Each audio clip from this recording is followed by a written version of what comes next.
him do that, or do you try to do something that might have meant he could have faced justice and spent 45 or preferably the rest of his natural life behind bars?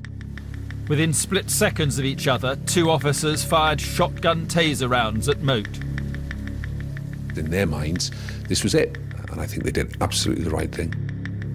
But the rounds didn't incapacitate Moat. Officers saw him rock back slightly and return the shotgun to his head. Then he pulled the trigger. Wait, there is something. Shots fired. Come to us live, no. There's just been one single sound of gunfire followed by the shouts of men saying, "Get that gun down, get that gun down, get that gun down." So, on a damp summer's night in Northumbria, Raoul Moat's troubled and violent life came to an end. He was taken to hospital, but pronounced dead on arrival. My preferred outcome would have been a successfully negotiated surrender,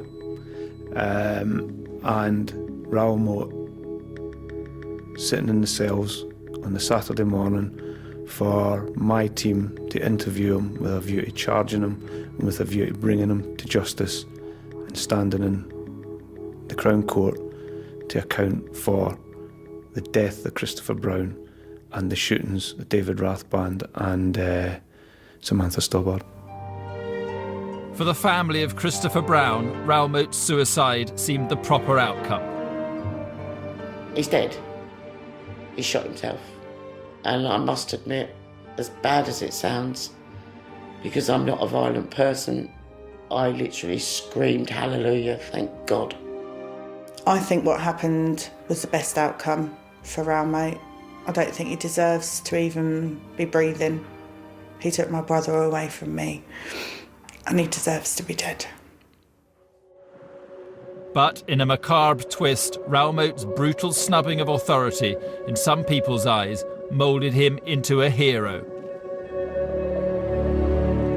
At Moat's funeral, among the mourners, was a woman who never knew him, but had travelled from the south of England with her 3 teenage sons just to pay her respects. I absolutely love the man. I think he's great. Don't worry about the message that sends to your sons, given the crimes that this man committed. Not at all. No, not at all. You think your sons should use Raoul as a role model? Actually, yeah, I do. To raise him as a legend is not the right way forward. He wasn't a legend, he was a disturbed man. He was my brother and is now dead. And what happened was a tragedy. There were no winners in that, and I really didn't think it was a cause for celebration in any quarters.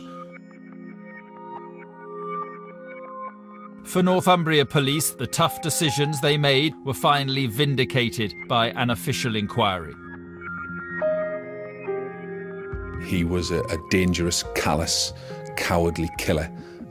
Yes, it would have been nice to see him spend the rest of his natural life behind bars, but he is gone, and he did not have the opportunity to kill anybody else or harm any other members of the public or police officers, and that probably just draws a line under it for me. It's done, it's finished, and we move on. But the family of Christopher Brown remain haunted by their loss. I don't think we'll ever get justice for my brother. Moat's dead, the other 2 are in prison. It's never going to bring him back. Never. And that's the only just... Sorry. I'm still expecting my son to phone me and tell me he's okay, even now. So life for me is just existing, basically. There's still that hole and that pain that you just can't get rid of.